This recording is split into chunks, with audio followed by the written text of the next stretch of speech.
every drop count. Make sure you check for leaks around your house every day. Every drop count. When brushing your teeth, don't let the water run away. Come save the water, the water. Preserve the water right now. Every drop count. Save the water whenever you take in your shower. Every drop count. Make saving the water your business every hour. The water, the water, the water, the water right now. It's up to me and you and you and you and you. The water right now. Do just one thing. A pleasant good morning to all our listeners in Radio Land, those of you in tune to us via radio, YouTube and Facebook. Welcome to another edition of our radio show, The Waterline. The Waterline is a radio program brought to you by the St. Kitts Water Services Department. The Waterline is brought to you every second and fourth Wednesday of each month. I am Shireen Awana, and it is my pleasure to take you through this show. For today's show, we intend to have an open dialogue with you on water. Today I have in studio with me a gentleman, and he's no stranger to radio. He's no stranger to this show either, and I'll allow him to introduce himself. Good morning, Sharina, and good morning to all listeners and viewers to The Waterline. My name is Cromwell Williams. I'm the manager and water engineer, and it is always a pleasure to share with you any information concerning the state of our water resources. And so I hope that those of you who are joining us today will be able to call in, so that it would not be a monologue but more of a dialogue, that we can hear from you as well. And as we continue to bring the ever important and pressing issues of managing our water resources in a sustainable manner, bringing that to the fore of the public debate. Thank you. Okay, thank you, Mr. Williams, and welcome again. Now, our last few shows, we would have focused on the dry season. Mm-hmm. What is our current status as it relates to the dry season? Where are we? Okay, so as we've always said, the first half of the year tends to be drier, and as we get into the second half of the year, we begin to get more of the rainfall. And so we're now in August, coming up on mid-August, and I think we are a little bit past the driest part of the year.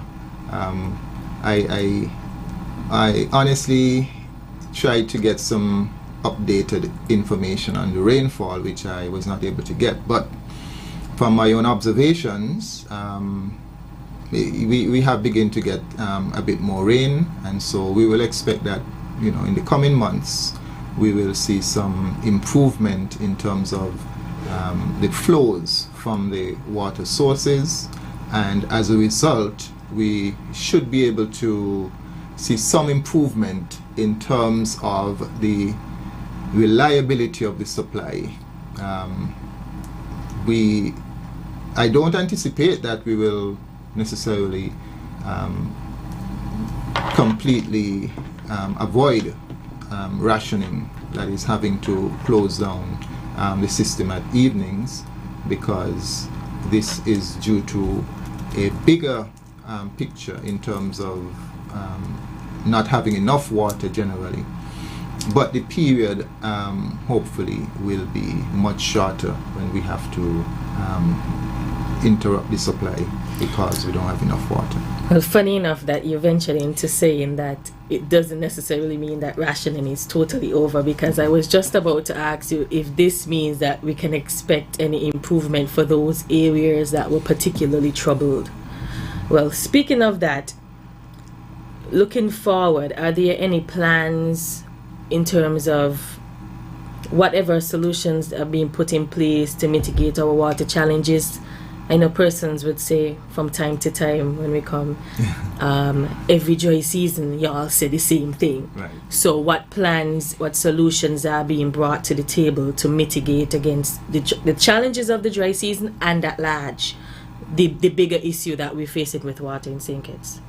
Well, it might sound to some persons that we're just coming here time and again and repeating the same thing. But even if we are doing that, it bears repetition because it is so important. And until more and more persons get the message that, you know, we live on a small island, our water supply is totally dependent on rainfall, and as a result we all have to begin to change our habit in terms of how we utilize water. There are still a lot of areas where we are seeing that some persons have significant leaks on their properties and so on, and that aggravates the situation. And so we have to begin to get that mindset that, you know, we have to pay attention to our water bills. We have to see what our consumption is and begin to get an idea as to what is reasonable for my household. If my household is an average household of whether 4 or so persons, or if I have a larger household, what is a reasonable consumption? But in terms of the solutions, we know that, as we've said from a very long time ago, as the country continues to develop, there will come a time when our demands, our consumption of water will outstrip our production, unless we can find new sources of water. And those new sources are, in the main, 2 options: continue to drill more wells, and also eventually we knew from a long time ago that we will have to turn to desalination to supplement that demand for water. Speaking of well drilling, we are moving along in that vein, in that we would have engaged a well drilling company by the name of Bead. They are in the process of mobilizing and are expected to start drilling in Keon in the coming, I would say, weeks and months. They would have just brought in a piece of equipment. Well, they brought in an engine as part of rehabilitating their drill rig. And so we expect in the coming weeks to see that piece of equipment in the Keon area starting the well drilling process. Matter of fact, you will see it because it is the spot that they have first identified is right on the main road in the Cabbage Tree area. So that we are excited will start in the coming weeks.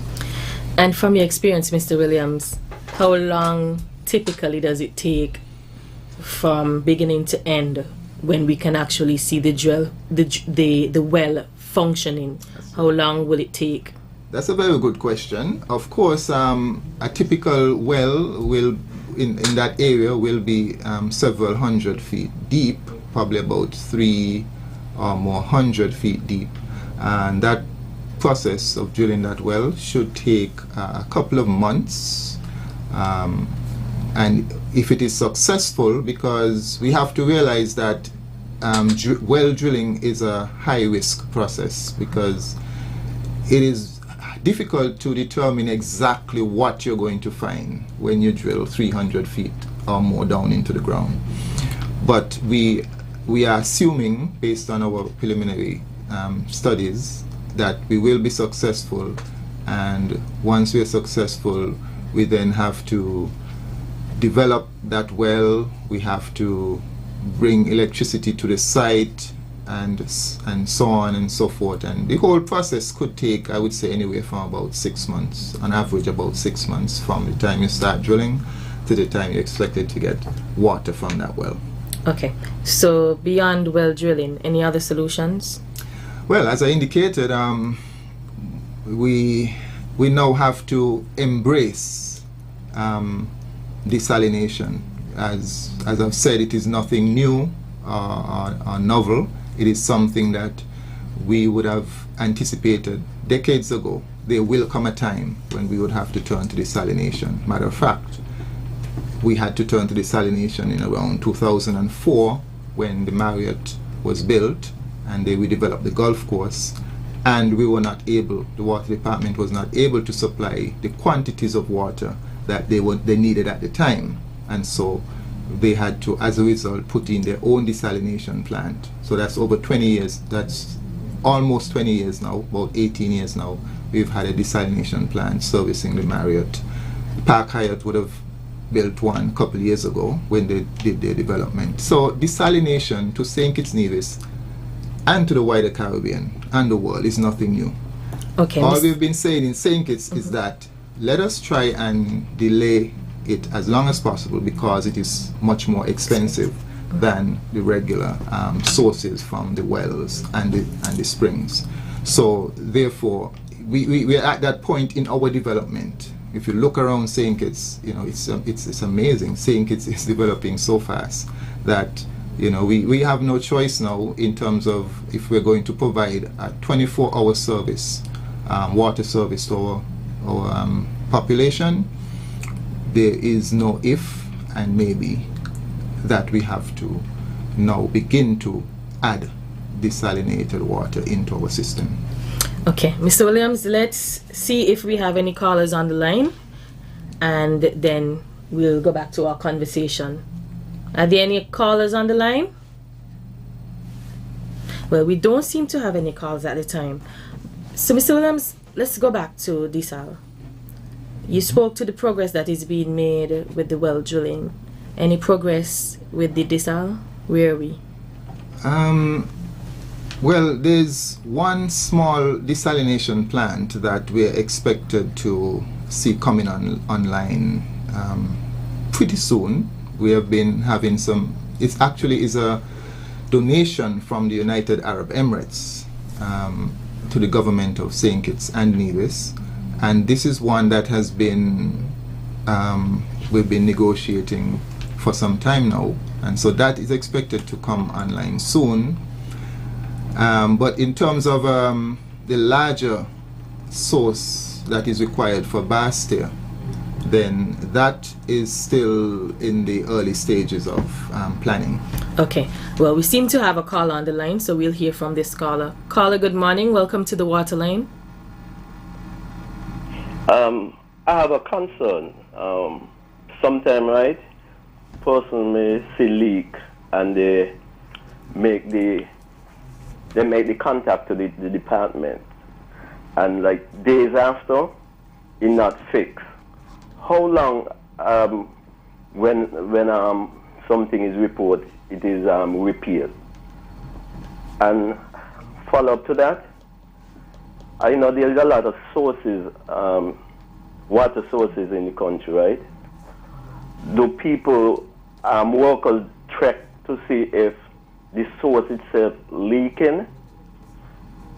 I know that's way in the mountain, and some person may not able to go up there on a regular basis and so on. How often do that happen? Thanks for your time. Thank you, caller. I'll allow Mr. Williams to respond to those two questions. Okay, thank you. Very good questions. Yes, we try our best to respond to leaks as quickly as we can. I think we do get around to the vast majority in a timely manner.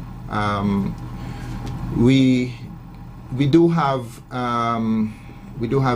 someone that works after regular hours, and so once call comes in, we will have that person deployed to the area. Also, well, that's mostly in the Bastia area. In the rural areas, we have district overseers, and so some persons would know a waterman or it's a water overseer in a particular area, and so once a call comes in after hours, we will get the call, the information routed to that person for him to go and see how soon he can address the issue. So there will be some exceptions. There are times when for various reasons we are not able to respond or to get the problem rectified as soon as we would like, but generally We try our best, and I think that we do a reasonable job in terms of addressing those leaks. But I'm sure members in the public will be able to point to some exceptions when we fall short, and it is for us as a team to continue to see how we can eliminate those exceptions given the resources that we have. In terms of, the person mentioned that the various sources, yes, we have several sources at high elevations in the mountains where we capture the water, approximately 7 or so, and persons are always concerned, can we capture more water from these sources? Are we maximizing the amount of water that can be captured from these sources? The short answer is yes. There will be times, so for instance, when you have heavy rains, there will be excess water, and that's natural.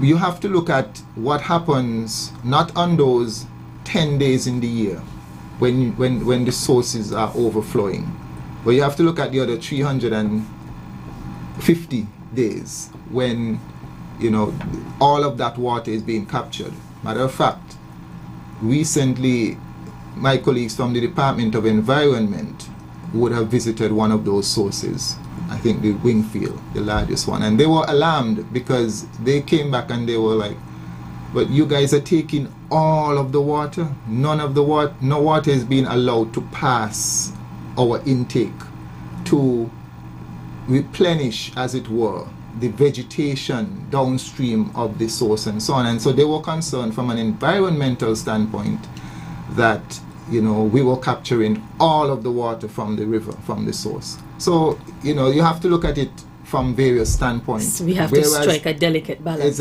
Exactly, yes. While we need all of the water for human consumption, the environment is also part of our existence, and if we don't allow water, if no water at all escapes beyond our intake, beyond where we capture for the potable water, then we have to think of possible adverse impact on the rest of the environment.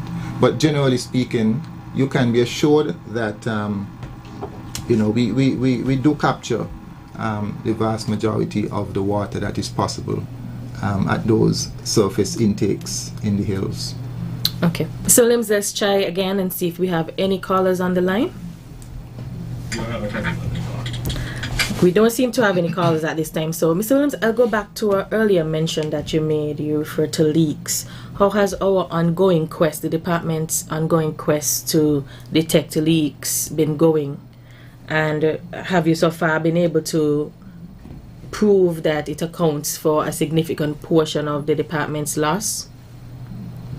Okay, yes. And before I get to that, just one more thing with regards to the question that the person asks about how often or how regularly do we check the sources in the hills. In some of them, the guys actually go up every day or every other day, but in all of the sources, they are visited at least once per week because they have to go up to clear the vegetation, the fallen leaves and so on, and to make sure that the intake structures do not get blocked. So the sources are monitored on a weekly basis, several times per week, and at least once per week in all instances. In terms of leaks, sorry, and our customers, this is something that is critically important because while we talk about getting additional water, whether it is drilling new wells, desalination, whatever, we have to start looking more seriously at the water that we already have and how are we utilizing it. Some persons in St. Kitts, persons have grown up thinking that we have lots of water in St. Kitts. Why are they talking about water and water scarcity? I mean, what are they talking about? We have lots of water in St. Kitts, and that is the perception in the public, and it is a perception that is not correct. It is a perception that has to be changed. And because the water situation is not a static one, it's a dynamic situation. It changes. So if we had 3 million gallons of water daily for the population back then, think of all the development that are happening. How many houses have been built, hotels, Ross University, institutions, and similar to that. There's been so much development. Don't even bother talk about agriculture. When we had sugar, we didn't have a farmer who had 5 acres or even 1 to 3 acres. Now you have farmers with large plots of land who come to us and say, I need a connection. So the demand on our water has increased drastically.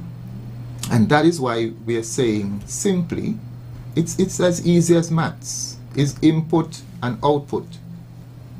The amount that is going out, the demand has increased drastically. We cannot have the same amount. Otherwise, everybody have to get less. And so, leaks is a problem. There's some customers, many can testify, and I wish even 1 or 2 will call in at some point and say, yes, the persons at the water department are not crazy. When they told me that I was using 50,000 gallons a month, I told them they have to be crazy.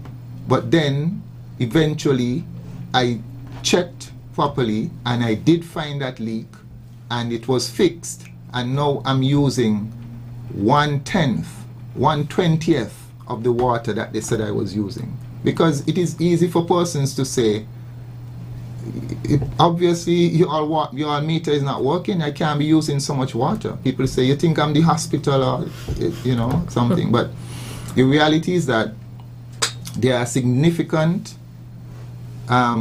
percentage of our population, our customers, that do develop leaks. Sometimes some of the plumbers, maybe when they were doing the work, were not too particular, or for whatever reasons. Sometimes back in the day we used galvanized pipes, sometimes they rotten.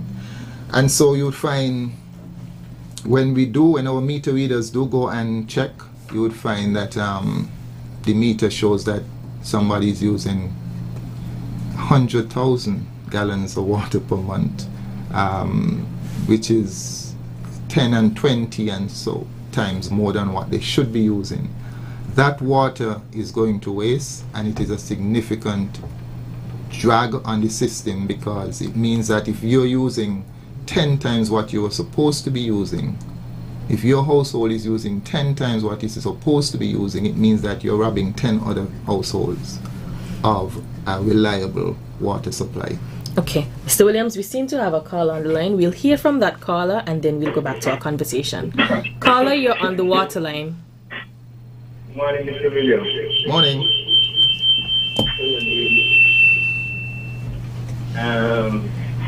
In previous years, right, when we come out of sugar industry, you still have water catching the mountain them, especially in Buckley's Mountain. The walls who are up there, they should have put in a plan for building more. We ain't building no extra walls who are at the original catch, basket catch, the whole of sinking walls who are up there at they call up the bar, because it must be a hospital up there. What I'm saying, like, when we have plenty rain, a lot of water go waste, especially in the village, in the same area there. Because when you see we got plenty rain, down and Greenland, between Greenland there, that the end is the one like nothing carry water straight down to the sea.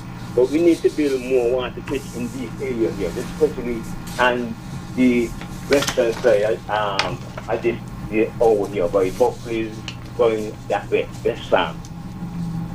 That's what we lose out on. That's the input. I don't know if you see any point in that. And we have all them hydrogen, all them thing, them water, them power thing where we water from something, the water that leak from them, we gotta check them too and make sure no water coming up from them. Okay, thanks again. Thank you, caller. Thank you. Mr. Williams, any comment? Yes, that is a question that is often put to us. Some of the, yes, Buckley's, for instance, when I first joined the water department over 20 years ago, we were getting water from the source up at Buckley's, above Buckley's. It's a small source up there. We no longer utilize that source, but the reality is that the cost and effort that would go into maintaining that source and the quantity of water that you get from it, relatively speaking, it basically became a point where it is not really economical. That water from that source, however, it is still being utilized by one or two farmers in the area, and so it is not that the water is totally going to waste. It's just that the water department, it's not economical or cost effective for us to maintain that source, but the water is still, from that, is a small amount, is still being utilized, and probably need to be better utilized by the farmers in the area. But we maintain that as time marches on, technology improves, and so it is much more cost effective for us to drill a well from which we can then get, let's say, 100 gallons per minute, or let's say 150,000 gallons per day, 24 hours per day, 7 days per week, 365 days a year. We can get water from that well. When you compare that to the water that you're getting from a small source such as that above Buckley's, it is infinitesimal compared. And so, you know, the technology would have moved on, and we would have improved our water supply through the development of our wells and our groundwater system. But that doesn't apply for the larger sources: Wingfield, Franklin, Stonefort, Green Hill, Phillips. These sources are still maintained the same as they were back then. As I said before, it is not really possible for us to get any more water from them. We are capturing all of the water, basically, especially during the dry season when the flow is lower than normal. We are taking all of the water from them, and that is why we have said, and with confidence over the years, that we need to continue to drill more wells, and eventually desalination, because we know that we cannot get any significant additional water from those surface sources. So that is the reality that is on the ground, and it is one that, you know, we have looked at, and we have looked seriously at successive studies and so on. We have looked at it.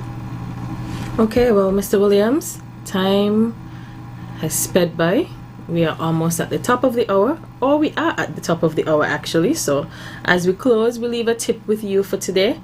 Run your washing machine and your dishwasher only when full.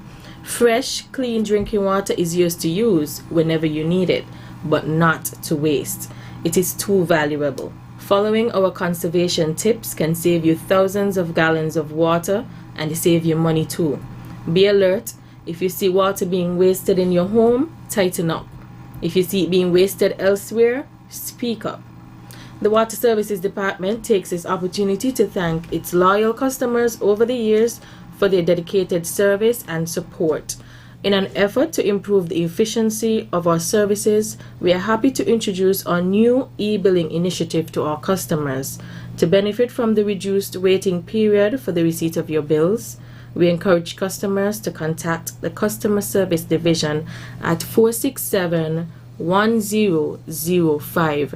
Remember, you can also save yourself the hassle of finding parking and the time to stand in long queues by paying your water bill online on our website www.water.gov.kn. We remind you that for any inquiries, you can also contact us at 467-1005 or 467-1447, or you can email us at water.services@gov.kn. We want to thank you all, our listeners, for choosing to join us this morning on the Waterline. Thanks to those of you who called and engaged in meaningful discourse with us, whether it was to ask a question or make a suggestion or even to make a complaint. We thank you for propelling us to continue our duty to not just be a service provider, but to be a quality service provider. As we sign off, we would hope that you would be with us again for our next edition of The Waterline, and that is on Wednesday, August 24th. Thank you. Water is life, life, life, life, life, life. Water is life, life, life, life, life. Do just one thing, Every job come, make sure you check for leaks around your house every day. Every job come, when brushing your teeth, don't let the water run away. Come save the water, preserve the water.